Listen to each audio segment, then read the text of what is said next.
Om.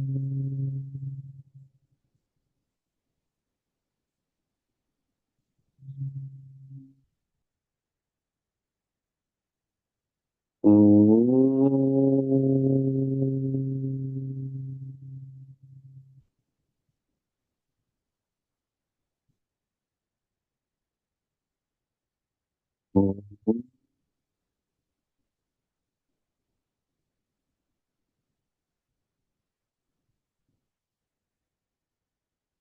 Om Sahana Bhavatu Sahano Bhunaktu Sahaviryam Karavavahai Tejasvinavadhitamastu ma vidvishavahai.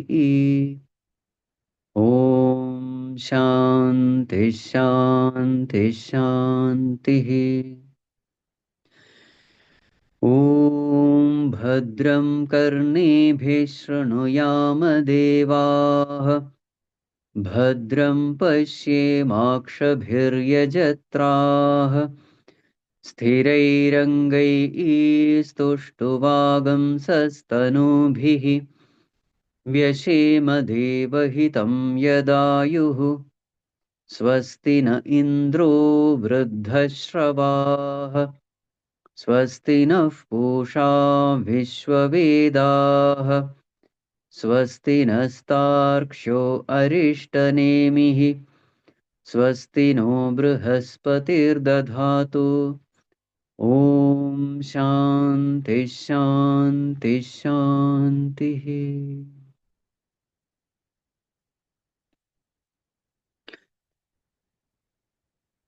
Humble prostrations to one and all present here. So in the last class, we were discussing the first chapter, first section.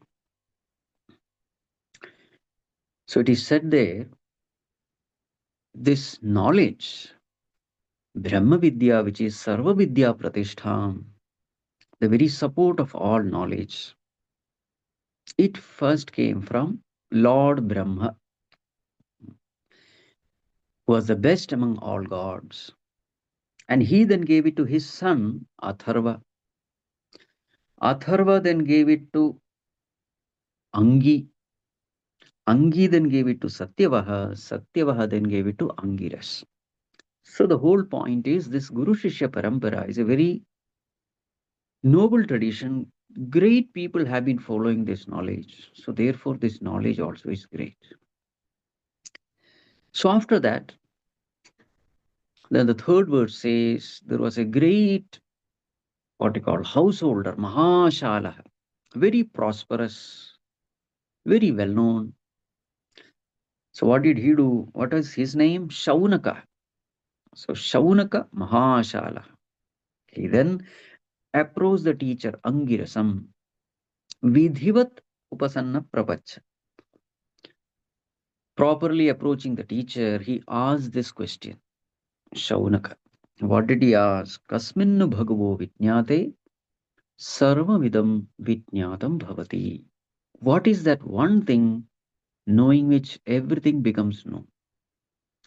So the very fact that he is rich, prosperous, influential, everything, and still is coming to the teacher for this knowledge shows that he was not satisfied with life. In fact, such a stage must come, only then this knowledge will be valued. This knowledge is not for everyone. There is a stage when we have to understand that, we think that worldly attainments are everything. There is a stage. So for such a person to say that world cannot give us happiness, that is not right advice. So if a person feels that worldly attainment is everything, you must inspire that person to become rich in the world, attain everything of the world. That is the right kind of advice to be given. Not tell him that, Vairagya is great, this world is painful. Such kind of talks will not help. So, seeing the person, you must give advice. Everything that is said in the scriptures is not for everyone. So, to indicate that this particular line has been said, Shaunakaha Mahashalaha, whatever he has to gain in the world, he has already gained. But in spite of that, he was not happy.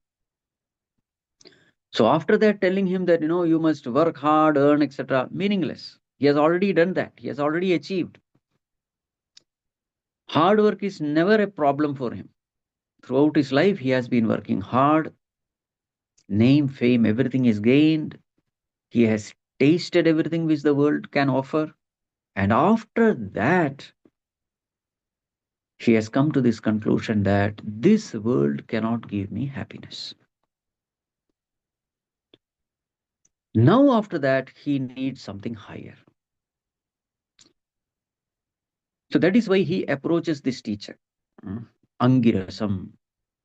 And his question is also interesting. Kasminnu bhagavo vijñāte sarvavidam vijñātam. Because I know so many things, but that is not giving me peace. That means there is something else which can truly give me fulfillment. The very fact that, oh Guru, you are fulfilled, shows that there is something which I have not yet attained. I have everything, but still I am miserable. Oh Guru, you have nothing, but still you are happy. That shows that there is something with you and which is not with me. What is that? So, this is the way that question has to be understood. So, then the Guru says, Hey Shaunaka, Sasmai Sahovacha, Dve Vidye Veditavye. There are two things to be known in this world. There are two branches of knowledge, Aparavidya and Paravidya. Oh Shaunaka, you know all the Aparavidyas, but you don't know one Vidya, that is Paravidya. By just getting Aparavidya, of course, Aparavidya is necessary, it is essential, but that alone cannot give fulfillment in life. Paravidya is essential. And this knowledge is regarding the knowledge of that one entity from which the entire world has come. So, therefore, if you know this one thing, you have known everything. Your question is knowing what everything else is known. Yes, there is one thing because everything has come from that. So, therefore, know this and you have known everything. So, now three examples are given. How the whole world has come from that Supreme Being. So, earlier, the Guru says that this truth is very, very subtle. It cannot be perceived through the sense organs. It cannot be imagined by the mind. It is very subtle, and therefore, a very subtle, concentrated, prepared mind is essential to experience this reality. But it is from this reality the whole world has come. So, what are the three examples given? Just like that spider brings out the web and takes it into itself. So, web and the spider example. The second one is the plants and the trees, they come from earth. So, there is effortlessness. Hmm. And then the third example given is like the hair coming from a living person's body. So, these are the three examples given. So, in the last class, we had seen one defect of all the three examples. What is the one defect? The defect is the cause and the effect, they enjoy the same degree of reality. This is the defect of this example. The web is also real, spider is also real. The plants are also real, the earth is also real. The hair is also real, the person is also real. So, the cause is also real, the effect is also real. This is one defect of all the three examples. So, we have defined Bhagwan. What is that Bhagwan? Abhinna Nimitta Upadana Karana. But then we have to add one more term, abhinna nimitta upadana vivarta karanam. Vivarta means that which has not actually taken place, and illusory. So, what is the best example actually? The best example is the waker dreamer example. In waker dreamer example, all conditions are to a great extent fulfilled. So, from the waker, the entire dream world appears. In the dream world, you will find sentient beings, insentient entities. Again, that which comes out is illusion. The substratum alone is real. The waker alone is real. The entire dream world is an illusion. So, this particular condition is not satisfied in any of these examples. But anyway, the purpose of giving this example is only this, to show that the whole world has come from that entity. That is the main purpose of giving this example. Okay, moving forward, now we come to the next verse. How the whole world has come from that entity. That is the topic which is being discussed in the next verse. Page number 23, verse number 8. तपसा चीयते ब्रह्म ततोन्नमभिजायते अन्नात् प्राणो मनः सत्यम् लोकाः कर्मसु चामृतम् तपसा चीयते ब्रह्म. That Brahma, Lord Brahma, chiyate, he expanded. How? Tapasa, with austerity. So that Lord Brahma, the total creative urge, that's the meaning to be taken here. That Brahma, he expanded with tapas. So how did he expand? Tataha annam abhijayate. From that Brahma came annam. Annam literally means food. Okay, what did come out of food? Annat prana. From annam came prana. Okay. Then what came afterwards? Manaha. Manaha literally means mind. Then satyam. Satyam means truth. Lokaha, the worlds. Karma sucha amritam. Immortality in actions. So this is the literal meaning of this verse. If you read this verse, you can't make head or tail of it. Brahma expanded in tapas. From him came annam, food. From food, prana, then mind, then truth, then worlds, then immortality in actions. So that is where we have to rely on Bhagwan Shankaracharya's commentary. Bhagwan, what is this? So here, so first let us see the meaning here. So here what is being said is how the whole creation began from that ultimate reality. How did that creation happen? Srishti. So that is what is said here. So of course from that truth, Brahman, we can say Brahmaji came out. Brahmaji is the one who creates the entire world. It is called as Visarga. So first comes Sarga, then comes Visarga. The basic elements are created by the Lord, and then after that, Visarga comes. Visarga is the creation of Brahmaji. Anyway, here Brahma means Lord Brahma. What does Annam mean here? Annam literally means food, but here Bhagavan Shankaracharya says Annam means Avyakrita Prakriti.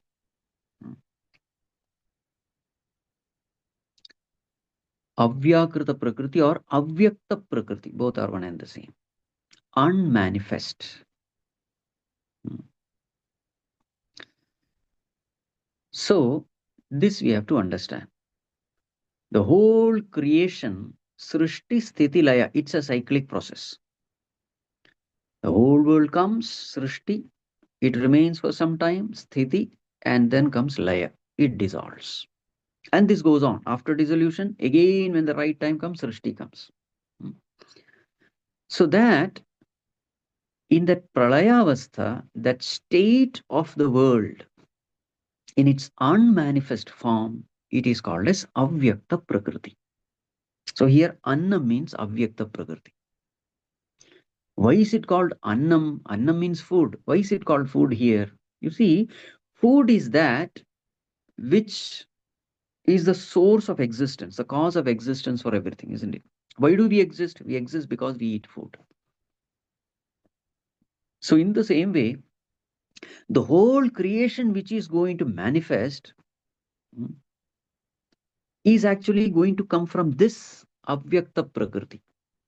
It is also called sometimes as Karana Prapancha, in that causal state. That's the English term, causal. From this state, everything is going to come in future.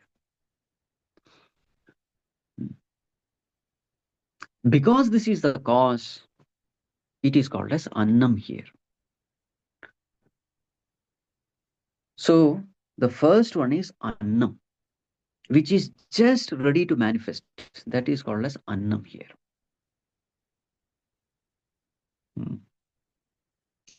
Karana Prapancha. Annam. Annat Prana. So, what does Prana mean here? Prana, literally, it means that life force in us. But here, it means Hiranyagarbha. So, Hiranyagarbha means just after manifesting. That first stage is called Hiranyagarbha. Just like a seed, when it sprouts, that first stage, it has not become a plant, it has just sprouted. So, this creation also goes through various stages before fully manifesting itself. So, what intermediate stage is what is called as Hiranyagarbha. So, that is what is prana here. And then comes Manaha. Manaha means what? Here, Manaha means cosmic mind. The cosmic mind is called Manaha, total mind. That mind becomes manifest. So, Avyakta Prakriti, Hiranyagarbha, then cosmic mind. After cosmic mind, what? Satyam. Satya means actually truth. But here, Bhagavan Shankaracharya says, Akashadi Bhuta Panchakam. The five elements are called Satyam here. Satyam. Five elements: space, air, fire, water, earth. These five elements are called Satyam. Why is it called Satyam? You see, for us, if something has to be true, it has to exist and we should be able to perceive it. So, since these five elements are perceptible, we consider them as to be true. So, that is why this term has been used, truth, Satyam. Something which is available for the sense organs to perceive. Generally, that is what we consider as true. Satyam. After Satyam, what? Lokaha. All the worlds, the 14 worlds are called Lokaha here. Lokaha. And then Karma Sucha Amritam. After worlds are come, then all actions. Now, these actions are called immortal here. Immortality in action. What do you mean immortality in action? So here Bhagavan says immortality in action means once action starts, that action become literally immortal. Because karma leads to karma phala. As a result of karma phala, again karma phala, it literally becomes immortal. Unending. So this is what is understood from this verse. But if you want to understand this verse little more deeper, you see what is explained here is all from the samashti level, from the cosmic level. But we can actually experience it at the individual level also, Vyashti level also. Because what is happening in Vyashti is itself happening in the Samashti level also. Whatever is happening in microcosm, that is what is happening in the macrocosm as well. So now let us try to personalize this verse. Try to see how we experience it. You see the first one, Tataha annam abhijayate. From that truth comes annam, food. Hmm. So it is called as avyakta prakriti here. Now, in us, what is that avyakta prakriti? In deep sleep, what we experience is that avyakta prakriti. That itself is our karana sharira. In the totality, it may be karana prapancha, but in the individual state, it is that karana sharira. And when do we experience it? In our deep sleep, we experience it. So in that deep sleep, what is that which we experience? That state, we can call it as anna. Because that is what is going to be the food for the Sukshma Sharira and the Karana Sharira, from which both of them are going to manifest. So that is the food. Hmm. Now, what is prana? So next, after annam, it is prana. Now, after deep sleep, we wake up. Now, when we wake up, we are alive. We come to know that we are alive. But there is a stage where we have not yet identified with the body. There's a stage. You're woken up, but you don't know where you are, you don't know who you are. So that stage can be compared with prana here. There is energy. I become alive, but I still don't know who I am because identification has not yet happened. So that can be compared like Hiranyagarbha. What is the next stage? Manaha, mind has come. You know, now the mind is active. Manaha. And when the mind becomes active, what comes next? Satyam. You come to know the outer world. Okay. Hmm. Satyam means the Pancha Mahabhutas. Oh, I am lying down on the bed. Fine. So when Manaha comes, you are identified with the body. So first waking up. After waking up, you identify with your BMI. After identifying with the BMI, then you become aware of where you are. That is Satyam. Then comes Lokaha. Then comes your individual world. You see, whether you are a professional, housewife, father, mother, etc. All those things along with its likes and dislikes, that is called as Lokaha. Personalized world. First the outer world, then comes the personal world. Hmm. Loka. After that, what? You get up from the bed. That is karma suchamritam. Oh, today I have to do this. Today I have to go there. Today I have to meet this person. Then you get up from the bed. That's called as karma, you see.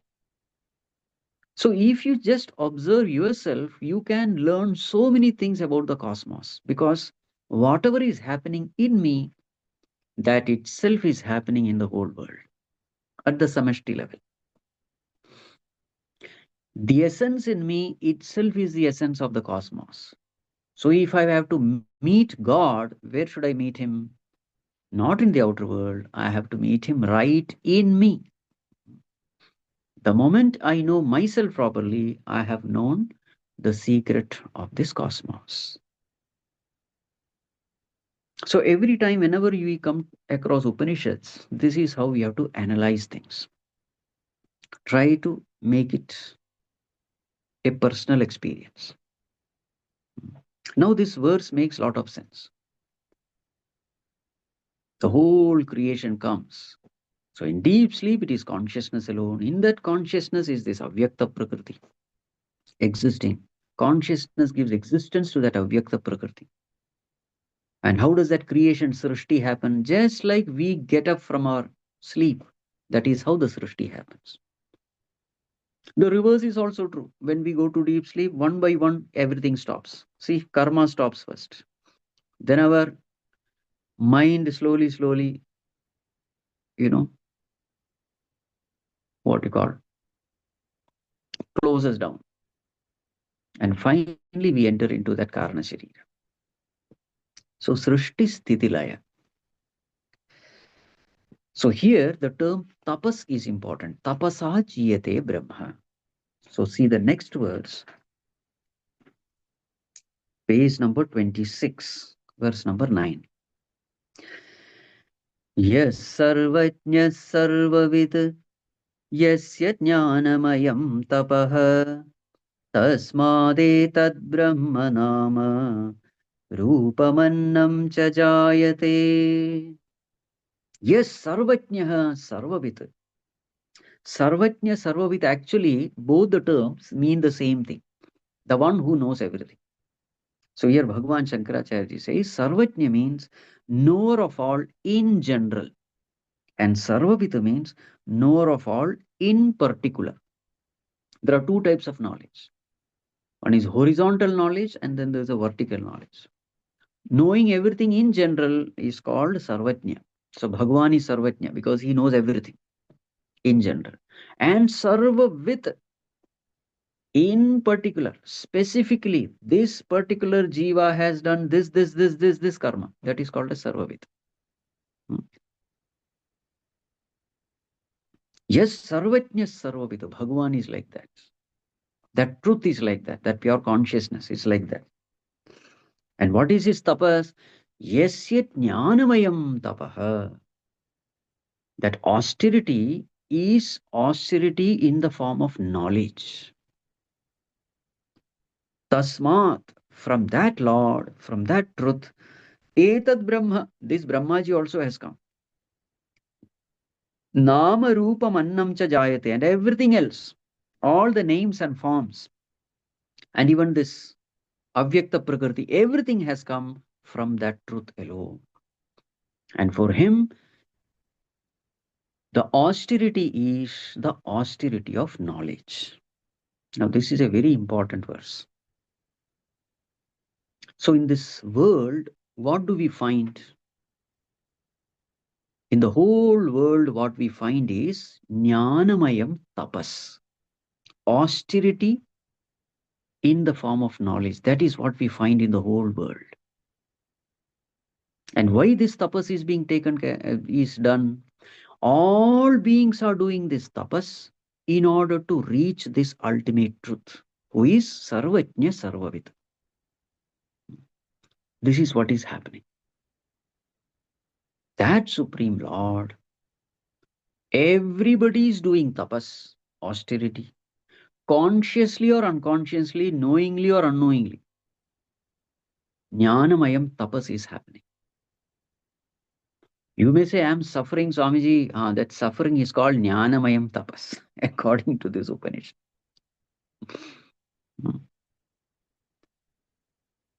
So, as we have discussed this many times, we are all travelers and we have a destination to reach and we have a journey. What is this journey? The journey is from darkness to light, from ignorance to knowledge, from imperfection to perfection, from finitude to infinity, hmm, from little I to capital I, from the individual self to supreme self, from the illusion to reality. This is the journey. From mortality to immortality. Asatoma sadgamaya, tamasoma jyotirgamaya, mrityorma amritam gamaya. This is the journey. So there is a destination. Now in this journey, if you want to progress, what is it that which you have to do? It is not some distance to travel here. It is the knowledge to gain. Distance is in the form of knowledge. So this tapas is called Jnanamayam tapas. So what is this process? The process is this. With whatever knowledge I have, I will have a desire. With that desire, I will perform certain action. With that action, I will get certain results. With those results, the result is either sukha or dukkha. If it is dukkha, I start introspection. because something somewhere has gone wrong. Dukkha means sorrow. Sorrow makes me introspect. And this introspection, I correct my knowledge. And with the corrected knowledge, again I desire, again I perform action, again I get the result. So this is a cycle. This is called as Jnanamayam Tapas. So constantly based on Sukha and Dukkha, I go on upgrading my knowledge. Knowledge, desire, action, results, joy, sorrow, based on that introspection, and again correction of knowledge. With the correction of knowledge, again with that corrected knowledge, I perform action. This is a cycle. When will this cycle end? The cycle ends when the knowledge becomes perfect. And what is that perfect knowledge? I am this Brahman. This is that perfect knowledge. And when this knowledge takes place that I am Satchit Ananda, what happens then? After that, there is no more desire. That is when this cycle breaks. Any other knowledge will finally lead to a desire. Any other knowledge other than this knowledge of Jiva Brahma Aikya, any other knowledge will lead to a desire, will lead to an action. But once this perfect knowledge has taken place, there is no more desire. And thus this cycle breaks. Perfect knowledge makes you desireless, and desirelessness means actionlessness. The whole thing breaks. So this process is what is called as Jnanamayam Tapas. So in this world, everybody is doing Jnanamayam Tapas. Everybody. People are not only human beings, even plants, even animals, even insects. What are they searching for? They are searching for happiness only. Why are they born in that particular form as that particular creature? Yesterday only I saw, in our ashram, there was a fox, one female fox. It gave birth to 5 puppies. A fox, baby fox. Now the misery of that mother, she has to feed all of them. And all those puppies are there below this building. There is a small hole where nobody else can enter. Even the mother cannot enter there. Only the babies can enter. See how beautifully Bhagavan has arranged everything for everyone. Because it's a very unsafe place. So the babies are safe there. So mother comes, feeds them, and she goes away. She goes away somewhere. Again, morning and evening she visits.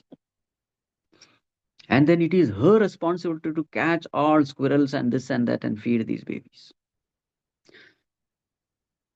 Now there is a Jnanamayam tapas going on. That's the whole point which I want to say. There's a tapas going on. As far as squirrels are concerned, what is this tapas for squirrels? Be alert. Whenever you are down, once you have climbed down the tree, you are unsafe. Because anyone can attack you. So even while having food, the squirrels come down. They have to come down to feed themselves. And when they come down, the fox are waiting. You see the tapas at different levels. Being alert.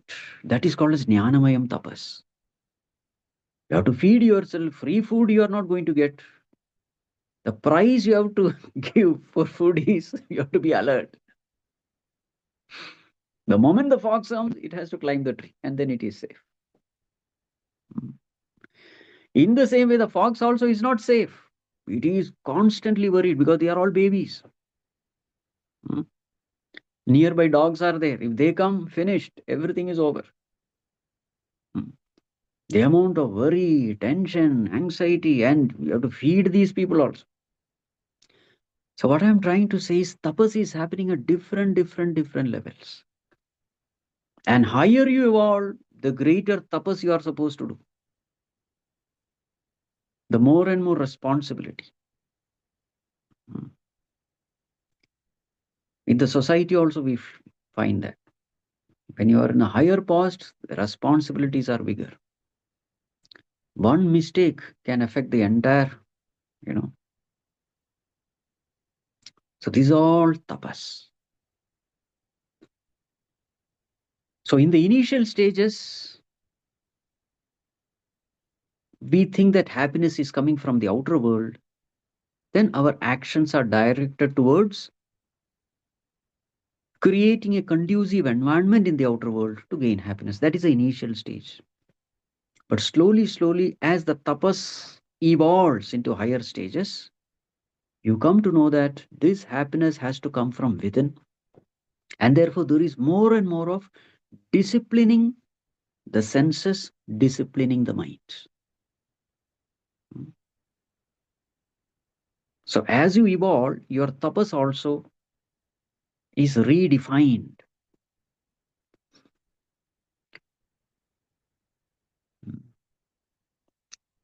Anyway, more of it, the text itself is going to say. So, the whole point is this: the whole world is created by Brahman, in Brahman. And who is doing the tapas? Tapas is also being done by Brahman only.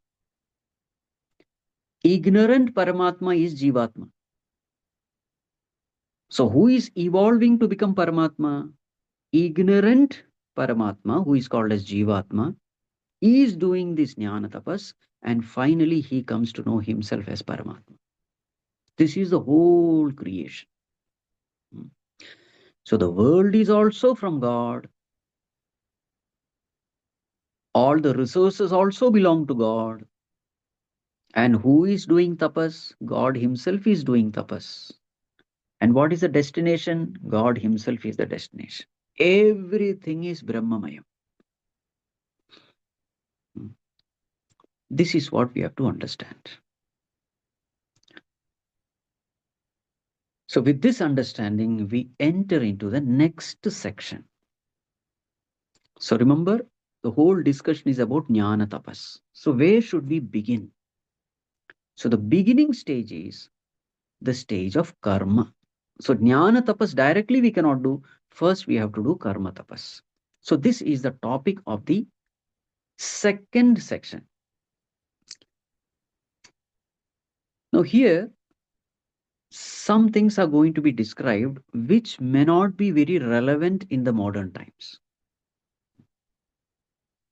So before itself, I want to prepare you. They are going to discuss something called rituals.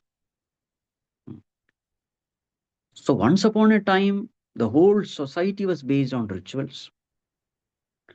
But nowadays, maybe some few rare people somewhere, they may be doing some ritual, but majority of us, we are not. So therefore, the following section will have to be little, what you call, uh, reinterpreted according to the modern times. But first, let us see the meanings of it. Okay. It may not be relevant in the modern times, but first let us see the meaning. So, the first verse of the next section, page number 28.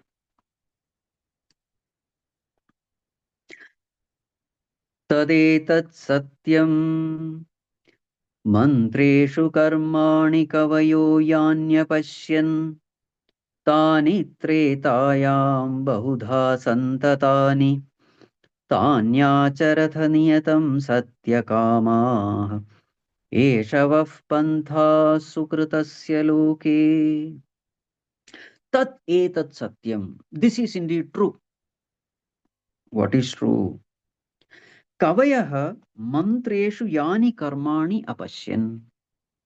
The seers of the past, whatever rituals they found in the mantras,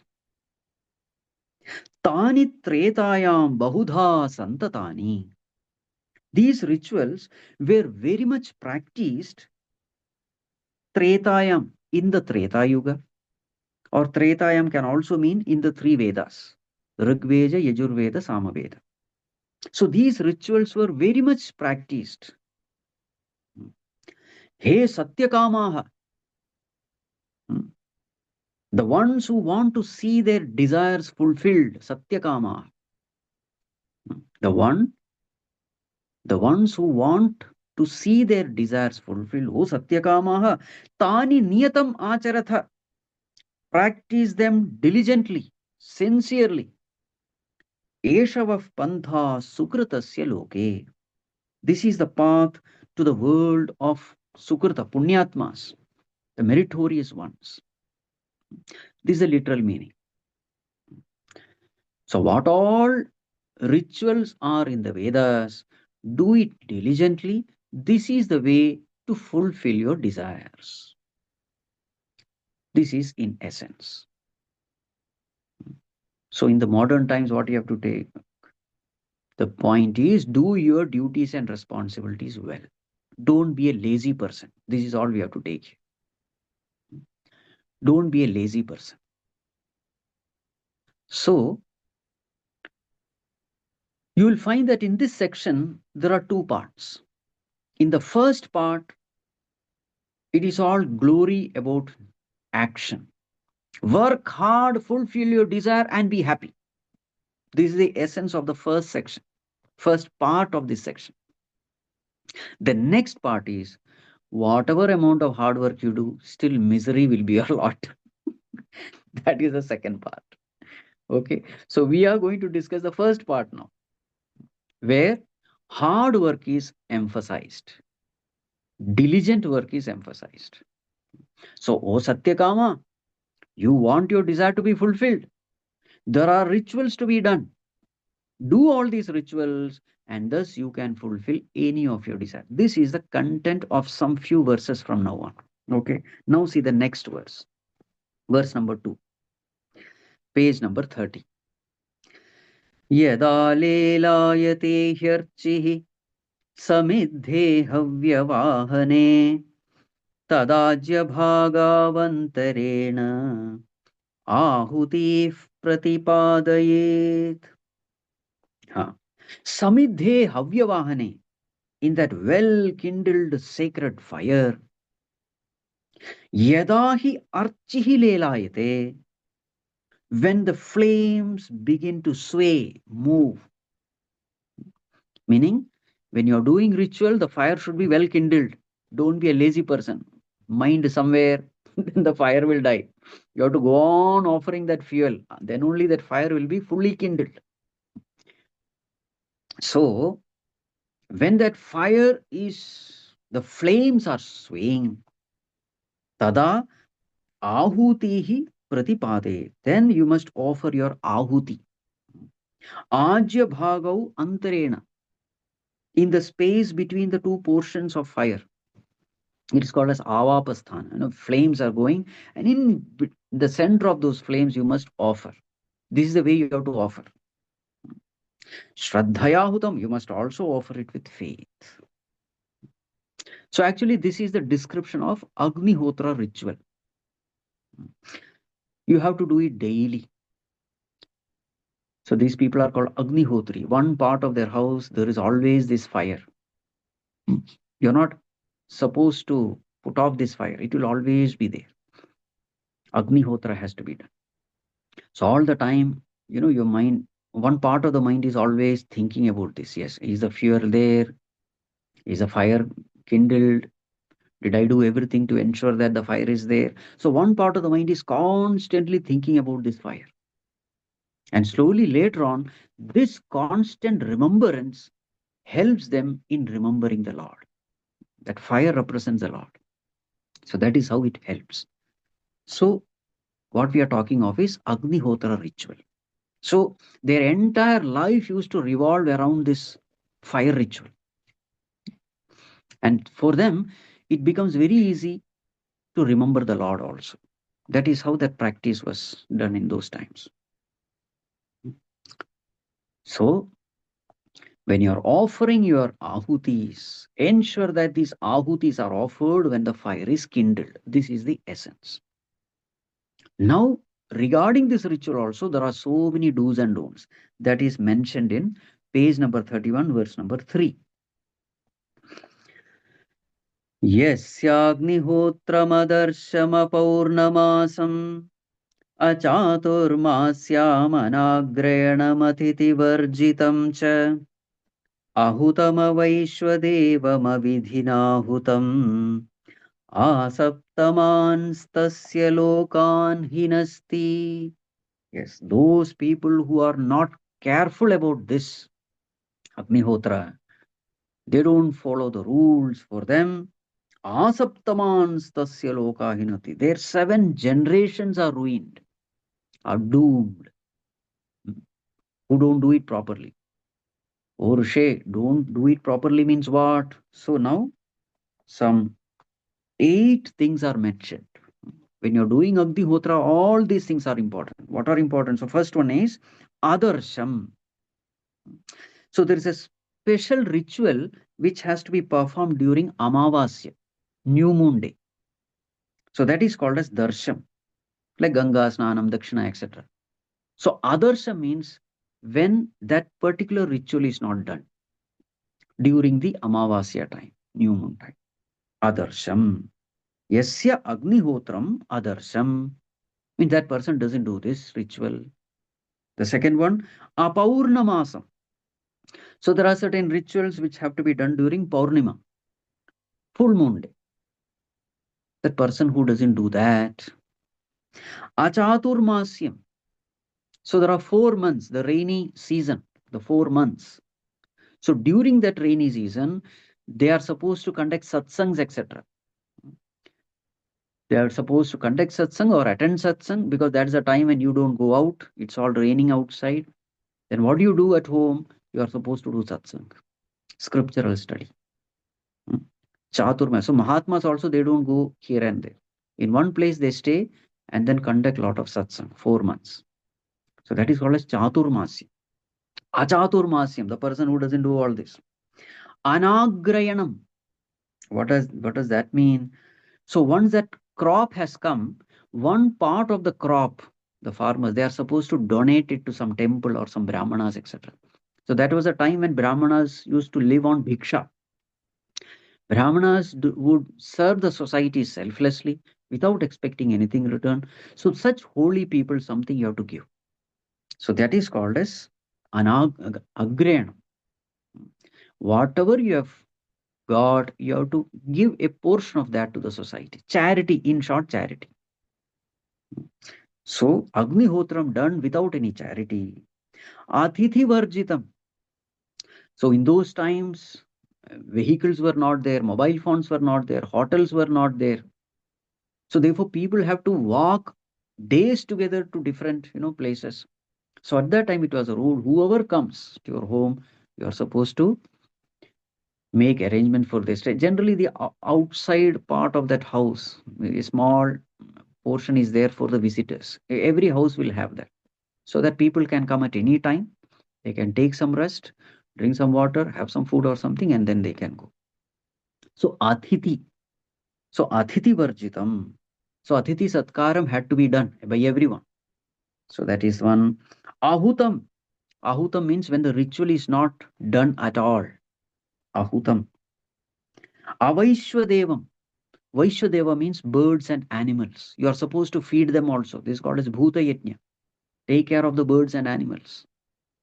Avidhinahutam. A person may be doing Agnihotra but not according to Vidhi. Mantras are not chanted properly. Shortcut methods are used, not according to scriptural injunctions. So in this way, if a person does Agnihotra, what will happen to that person? Asaptaman tasya lokan hinasti. He destroys his 7 worlds. Saptalokan. Now, what do you mean 7 worlds? So one meaning is Bhuhu, Bhuaha, Suaha, Mahaha, Janaha, Tapaha. His higher worlds are destroyed, meaning he will go to some Narakaloka. Or 7 worlds can also mean 7 generations. Father, grandfather, great grandfather. 3 up, 3 down. Children, grandchildren, great grandchildren. So the whole point is if you don't live a good life, you are spoiling the name of your ancestors and you are setting a wrong example for your successors. This is the whole idea. This is how the 7 generations are destroyed. I do something wrong, my children also follow the same suit, and finally everybody is misled. And because whatever I do, those wrong things, My ancestor get all the bad name. So this is the meaning, seven generation getting destroyed. The point is, whatever you are supposed to do it diligently, properly, as per the scriptural norms. Nowadays, there is nobody who is doing Agnihotra, etc. But all the other things are somewhere or the other connected, though it may not be connected to fire ritual. The point is, learn how to live in this world beautifully well. The first step is not attaining Brahman. The first step is learning how to live a good life in this world. First, learn that. This is called as karma tapas. So, the first step is not meditation, the first step is action. Perform action diligently, with humility, with gratitude. Learn to live in this world beautifully well. Only such a person who has learned how to live intelligently in this world, only such a person is fit to enter into the kingdom of God. This is the whole point. So, such a person who lives a beautiful life here and does Agnihotra properly, what happens to him? See verse number 4, page number 34. So, this is a description of such a person's fire in that ritual. Kali karali cha manojavacha sulohitaya cha sudhumravarna स्फुलिङ्गिनी विश्वरुचि च देवी लेलायमाना iti saptajihvaha. So these are the seven flames coming out in that ritual. What are they? Kali. Kali means black. Karali. Karali means terrible one. Manojava. Manojava means as swift as mine. So these are all the descriptions of various flames. Okay. Flames in that ritual. Sulohita, very red, deep red. Sudhumravarna, color of thick smoke. Sphulingini, emitting spark. Vishwaruchi cha Devi. So in this way, having innumerable bright shining flames. Iti lelayamana saptajikvaha. These are the flicker as though like seven tongues of the flame. Okay, so in this way, the one who performs this ritual diligently with all faith, what happens to this person? This person goes to Swargaloka. That is the description. Verse number 5, page number 36. एतेषु यश्चरते भ्राजमानेषु यथा कालं चाहुतयो ह्याददायन् तं नयन्त्येता सूर्यस्य रश्मयः यत्र देवानां पतिरेकोऽधिवासः. यः एतेषु भ्राजमानेषु यथा कालं चरते. The one who performs these rituals in these shining flames at the right time. Etaha ahutayah suryasya rashmayah bhutva. These rituals, these offerings, having become the sun's rays, adadayan tam nayanti. Having taken him up, they lead him. These rituals, becoming sun's rays, they lead him. Where yatra devanam patihi ekah adhivasah. Where that one Lord of all gods resides. Who is that one God of all gods? Is none other than Indra. Indra is the king of all devatas. So what is that loka? It's called as Indra loka or Swarga loka. So such a person who lives a beautiful life here, living a life of contribution, such a person attains the Swarga loka. Then what happens? Next verse. This is the last verse, 41. Verse number 6. Ehyehiti tamahutayas suvarchasah सूर्यस्य रश्मिभिर्यजमानं वहन्ति प्रियां वाचम् अभिवन्त्यदन्त्यो प्रियां वाचम् अभिवदन्त्योर्चयन्त्यः एष वः पुण्यः सुकृतो ब्रह्मलोकः. Suvarchasah ahutayah. These brilliant oblation ahutis, what they do? Ehi ehi iti priyam vacham abhivadantyah. Ehi ehi, this way, this way. Thus they speak sweet, respectful words. Archayantyah, worshipping that person. Suryasya rashmibihi yajamanam vahanti. They carry the yajaman along with the rays of the sun. And what do they say? Eshavav punyaha sukritah brahmalokaha. This is your world, well-earned, virtuous world, Brahmaloka. It is not Brahmaloka, it is actually Swargaloka, what is called as Brahmaloka here. So here, though the term used is Brahmaloka, it is Swargaloka, Swargaloka of the Devatas. So this is the result of performing these rituals beautifully well, sincerely, diligently. So the point is, any person who works hard in this world, hmm, he not only benefits the society, he benefits himself also. Such a person attains Swargaloka. Now, a person may say, oh, okay, now I understand the purpose of life. The purpose of life is to attain Swargaloka. So now, from now onwards, the content changes. What is the content? The content is whatever work you do may here, the result of every action is perishable. You may attain Swargaloka, but sometime you will have to come down from Swargaloka also. The result which you are going to get through karma, it is not imperishable, it is perishable. And any perishable result cannot give you imperishable happiness. This is the topic which the Upanishad is going to describe. But why did they describe this? If criticism of action itself is the goal, why was action praised? Action is praised for a certain set of people. So as we said, jnana tapas is also of different stages. The first stage of jnana tapas, there is more of karma involved, not jnana. Physically be active. Unless you have transcended your physical activity, only then you are fit to enter into mental activity. First start from the gross, then only you have entry into the subtle. This is the point. More of it we will discuss in the next class. So if you have any questions, you may ask.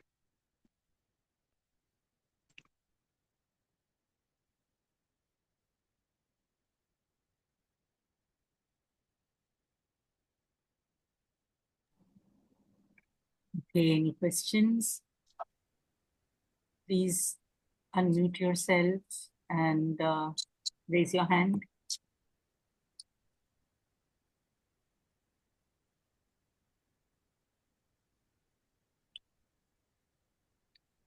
I guess there's so much to absorb that the questions are not coming easily. Okay, so the hands have gone up. Okay, Devesh, let's go ahead.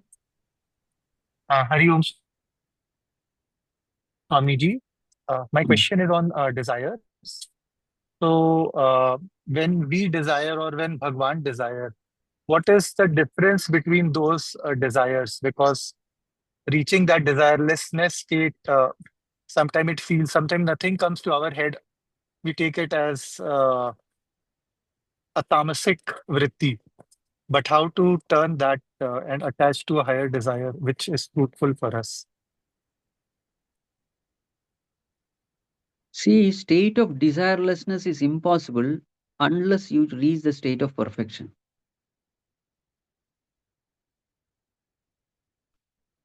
How long can you remain in tapas? I mean, in tamas, sleep state? You have to come out. And when it comes out, the mind will express itself as desires. Some desires will come.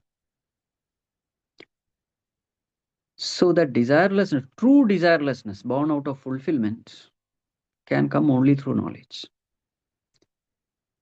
And to know whether your mind is desireful or desireless, just sit at the seat of meditation, close your eyes and sit for some time, see whether the mind is wandering or not. If the mind is wandering, it means desires are still there.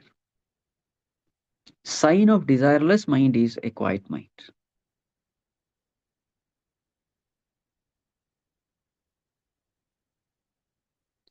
What was your question, Deveshi?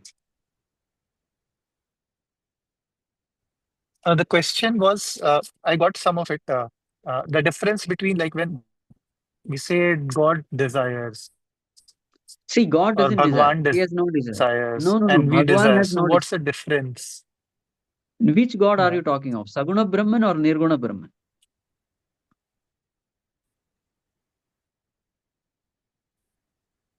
Which God?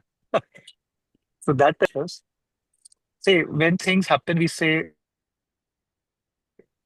भगवान की See, मर्जी या भगवान की इच्छा जैसे and Devesh जी आपका और इंटरनेट उन्होंने थोड़ा सोचा वीक है. यार आपका इंटरनेट थोड़ा oh, प्रॉब्लम है.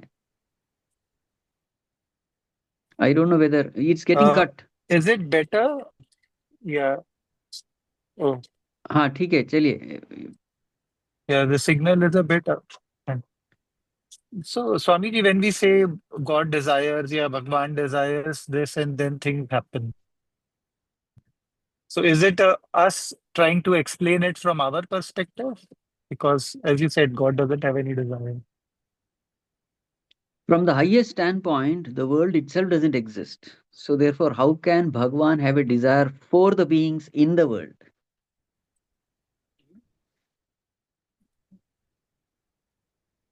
So, but still, for our satisfaction, we say, yes, Bhagwan has a desire that we should all walk in the righteous path, that we should all reach him. Just like a parents have desire for their children. Yes. Imagining that desire is Right. always good. And we feel that also, that my God loves me very much and he is guiding me. Hmm. But once you Right. reach that state, you come to know that there is nobody to desire. The state is a state of desirelessness. So it is always good while living in this world as Jivatma, it is always good to imagine that yes, Bhagwan loves me very much. He has infinite love for me. That helps us, that inspires us to walk the path. That gives great solace also. It's a great consolation. So at this stage of ignorance, it is always beneficial to imagine that Bhagwan loves me infinitely. And it is not Thank untrue also. As long as you are living in this body, it is not untrue. Bhagwan has infinite love because I love my own true self. That true self itself is Bhagwan. So always use that philosophy which helps you in your sadhana. That's the whole point.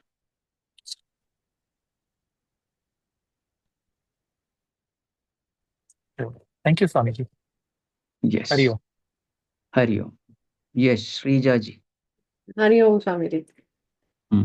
जी एक मुझे ये जानना था कि how do we know and become aware of our karan sharir and what's manifesting so sometimes when in the waking state there are a lot of coincidences and things that happen around us and is it the karan shari trying, something is coming to us, something is manifesting, we know but we don't know, the kind of a state. So how do we know in the deep sleep state where the karan shari is that it is manifesting something and we can work on it? How do we know that?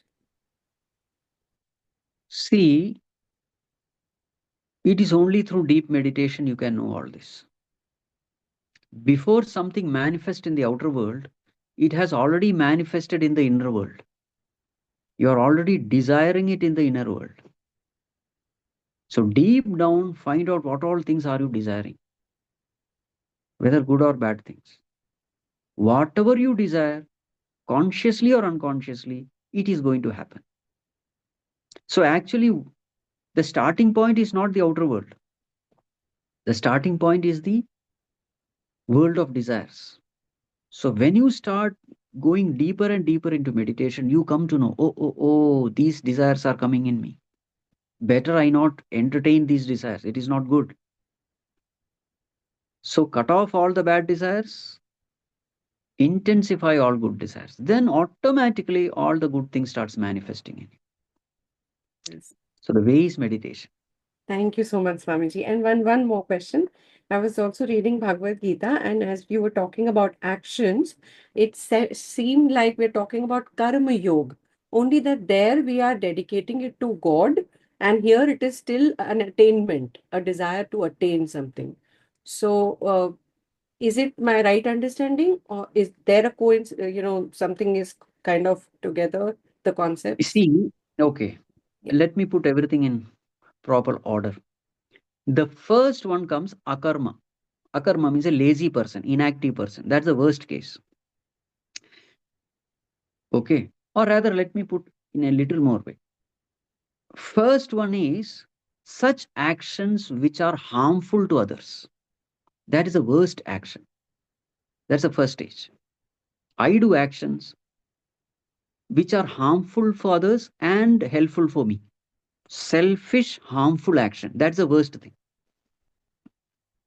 Next better thing is akarma. You are not doing anything, lazily sitting. At least you are not creating trouble for others. Akarma. Next one is selfish karma. Selfish karma. But useful karma for others. I am doing something selfishly, but in the process, the society is benefited. That is the third state. Fourth one, selfless karma. I am not getting anything, I am just serving the society. So that is even better. Selfless. But even when I am serving the society, there is some feeling of, superiority complex that yes, because of me, so many people are benefited. So therefore, even better than that is uh, service-oriented, egoless karma. Service-oriented, egoless karma means what? You are serving the society, but with the feeling that Bhagwan, you are doing it. I am only an instrument. Now, this stage is what is called as karma yoga. And when you do this, your mind becomes extremely pure. Then you enter into that state of meditation. Thank you so You much. saw the Yes, various degrees. absolutely. Thank you. Thank you so much. Yes. Yes, Amma. Monica Amma. Yes, Hari Om Swamiji. Mm.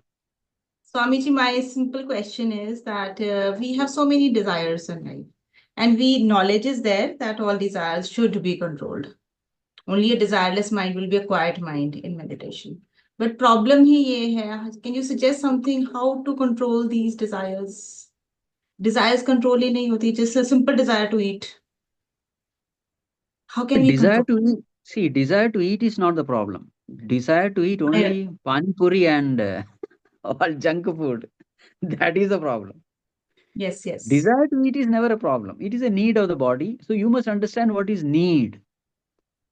Fulfilling the need is never a problem. That is not a desire, but the desire is to eat junk. That is definitely a problem. How can we control that? We know that it should be controlled, but many other things related to this, how will be controlled?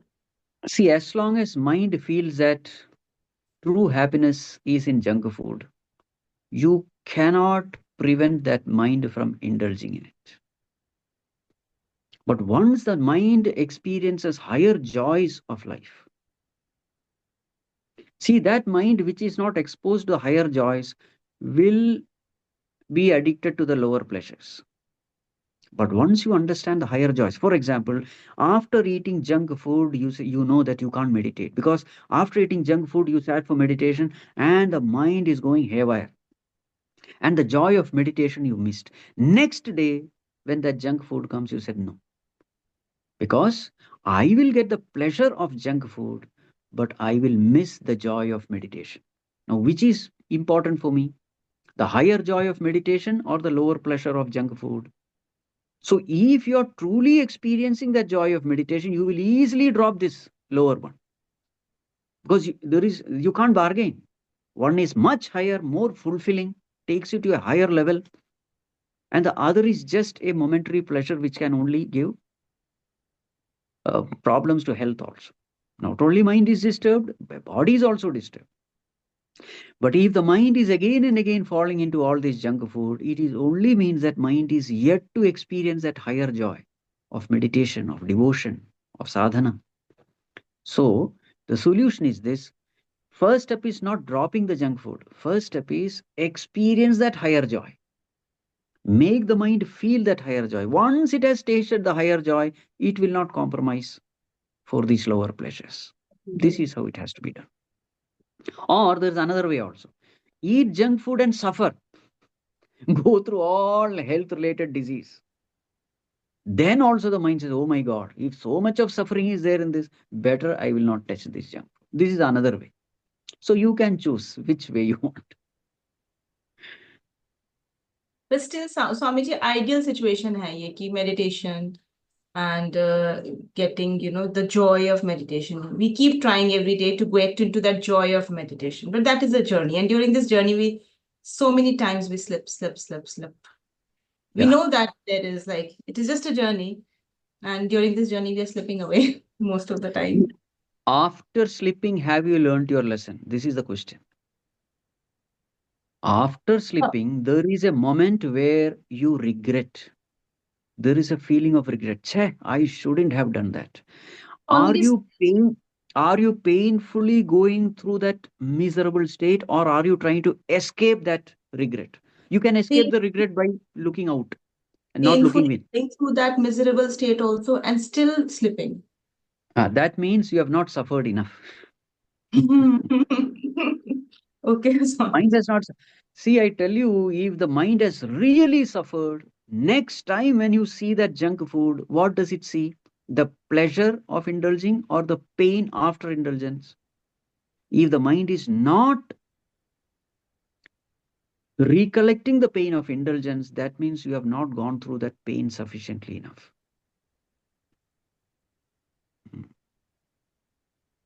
ठीक है Swami ji, keep trying.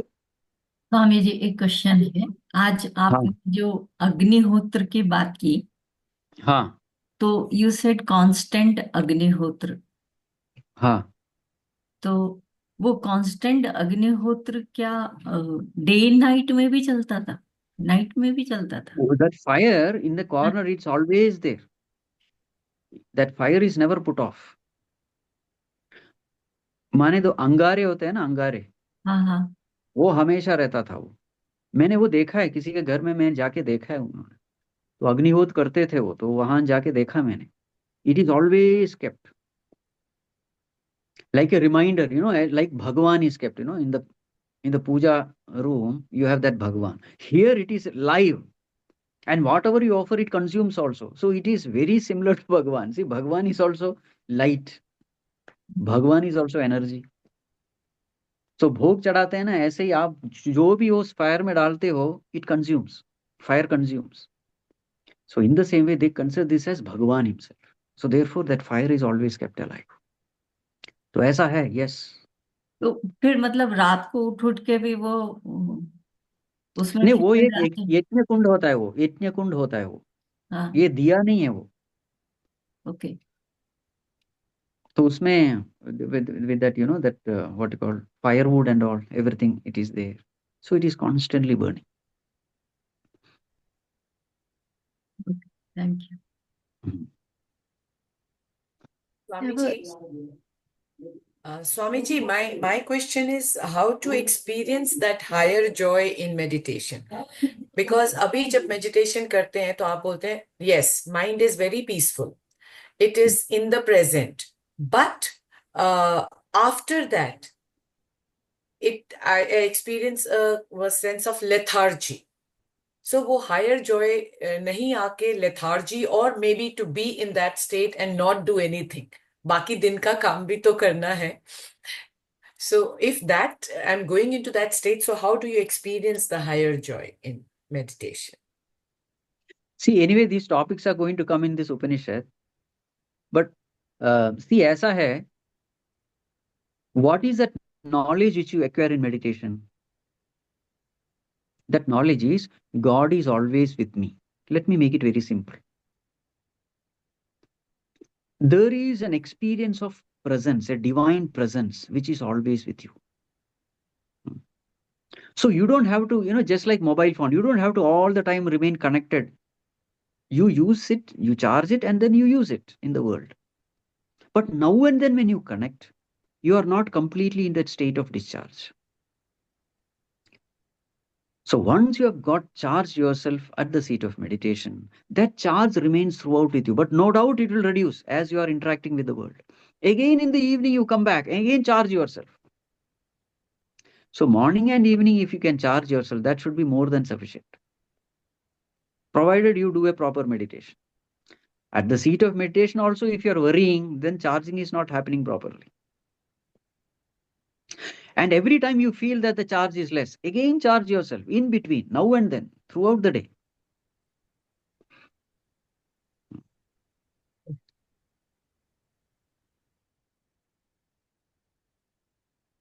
Thank you, Swamiji.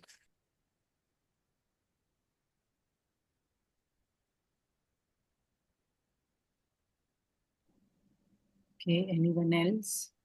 I have a small doubt or confusion, Swamiji. Ah.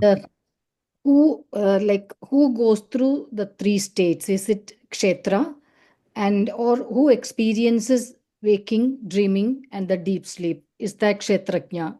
Or I'm a bit confused, Swamiji. This person who is confused only is going through all the three states.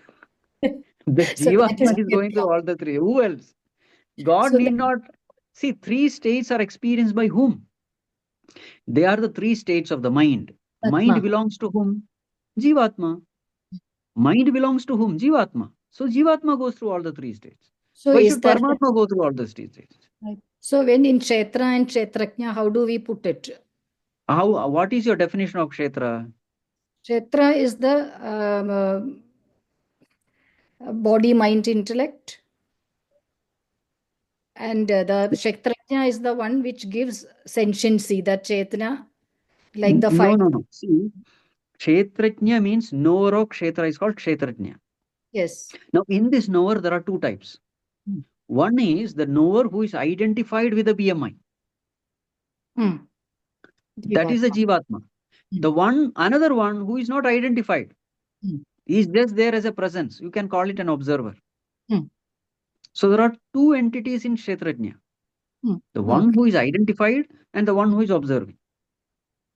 Okay. So Jivatma is also Kshetrajna, can say.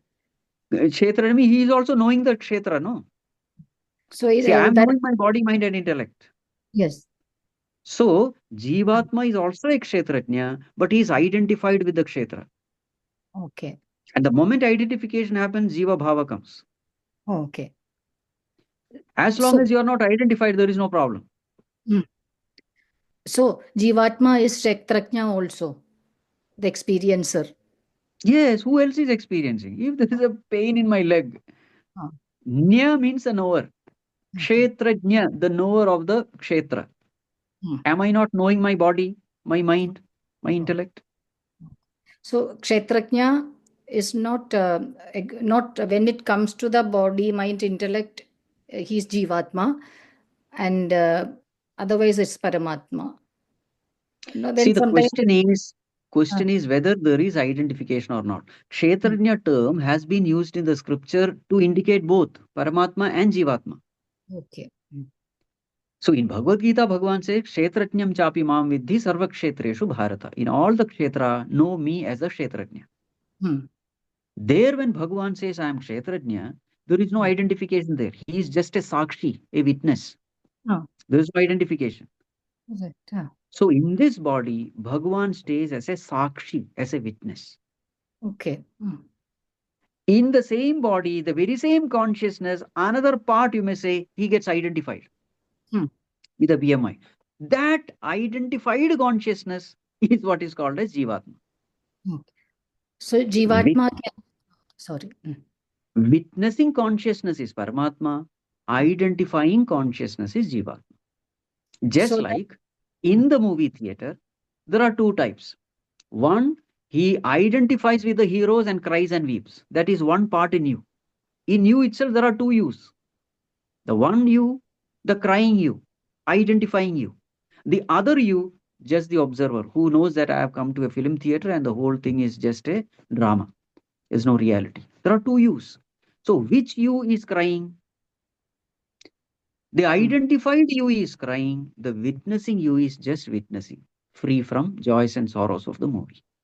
So can we call this identifying or the ignorant Paramatma Kshetraknya? That's what I'm asking. Correct. Ignorant Paramatma is called Jivatma. And he can be called Kshetraknya also. That's it. Kshetrajna depends on what Kshetrajna are you talking of. It is the identified one or the witnessing one. See, Kshetrajna, the word means knower. Knower of Kshetram is called Kshetrajna. Now, this knowing, two types are there. Knowing through identification or knowing through witnessing. Okay. If it is witnessing, then that is Paramatma. If it is If not it is witness, identifying, then that is Jivatma. so that Jivatma can be called Kshetrajna. Why not? Thank you. All right. Yeah. Yeah. Thank you so much, Swamiji. Yes. Yes, Samiji. Hari Om, Swamiji. My question is about you spoke about actions harmful for the others are at the lowest level of actions that we can perform. Correct. So if you look at this word, an action as simple as having food is also harming a living entity, right? We are eating a plant, maybe, or some people eat animals also, for that matter. Even if we go into, say, work or business, a businessman, or maybe, we are talking about disrupting industries, or, people are being laid off from their jobs because there's so much change that technology is bringing in. So one section of businessmen is winning the game, like they are creating more economic value, but then there's a section of businessmen that is like, oh, my business is like going shut, so they are suffering in that sense. So my question is, these simple even actions in our life which we think are required to live in this world, like eating or working. When you're working, it's a competition, right? It's a competitive world. You're competing with people and somebody is losing, somebody is winning. That is also still harming other people in that sense. So how do we understand this thing? See, I'll tell you. Even when you are competing only to serve the society, isn't it? You are not competing to kill somebody. You are competing in serving the society. That is why you are paid. You are doing some service to the society. You are not like terrorists. When I'm saying that harmful action, it is almost like this terrorist, They just go, boom somewhere, kill somebody. Nobody is going to get anything. They themselves, they die in the process. Yes. Such actions are harmful. Means everybody is a loser. Not this kind of business. In business also, you will find that every business is serving the society in some way or the other. Yes. The purpose is to serve. So that is why, you see, so the society is benefited. You are competing in what? Actually, if you see, you are competing in serving the society. You say, oh, you are giving for 100 rupees. I will give for 50 rupees to the society. Right. Competition is in serving. So therefore, such actions cannot be called as, So a karma harmful. in that sense that brings only destruction is kind of Yes, lowest. yes, But something yes. that serves a section of society and is basically it's the intention that is behind it. Yes, intention matters. Correct. Thank you so much. Yes, Amma, Nidhi. Swamiji Pranam. Huh. You mentioned the importance of hard work. And with the advent of society, the hard work they're saying is going to be replaced by smart work. Anyway, this is something which is taught in the corporates. Hard work versus smart work. Then there is also now this talk going on where the work days are going to be reduced from a number of days to say 4 days work week. Mr. Bill Gates is talking about 2 days a work week. So what is it? How do we understand the importance of hard work and how do we inculcate that in our interactions with people? Hard work, the importance of it. See, this is a very subjective question. You have to ask yourself, am I working truly hard? Am I truly working or am I lazily spending my time? This question is a very subjective question. I cannot give you this answer because you have to find out yourself. Because people are at different stages of evolution. You see? Sometimes a highly evolved person, he must have done a lot of work, lot of service oriented work, but suppose somewhere he was selfish, egoistic, then it will create a guilt in him. A lazy person, after doing lot of selfish work, he will be happy. Whereas a sattvic person, even though he has done a lot of selfless activity, he may be miserable because he finds that yes, somewhere my ego corrupted. So this question of hard work is a very subjective question. The definition will change from person to person. And so the likes of us who've seen our parents working hard, we still understand what it means to work hard, to put an effort towards study, to put in efforts toward works, and be sincere towards that. I'm also talking about the children that we are influencing or somewhere speaking to or interacting with, the younger generation who is actually listening to these words and not able to understand. So, subjective wise, I understand it is for each person. Is there a way to explain this thing to the younger generation or the generation which is impressionable? See, if you are in the habit of meditation, this question can be easily answered. Look within, are you satisfied with your performance, with your effort? Suppose when I look within, I find that, oh, a lot of time I waste in social media, lot of time I waste in all these kinds of YouTube and all nonsense. Lot of time I waste, that time of study, that hard work is very less. Then automatically you will find that there is a guilt. Cheh, I should have used more time. See, all this time I wasted in chit chatting and all that. I could have studied harder. This voice is the voice which you have to listen to. If you are disconnected with this voice, nobody can guide you. Right. But if you are listening to this voice will perfectly guide you, because the moment you have done something wrong, because everybody has a standard of, moral standard, an ideal me. This is what I want myself to be. So whenever I fall from that ideal me, there is a guilt. And that guilt, I have to, Be I have to answerable to. I'm answerable only to that voice. Right. Thank you, Swamiji. Hmm.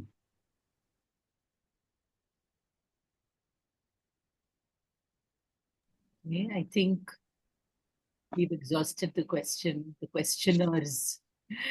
Swamiji, I think we can end with our prayer. Okay.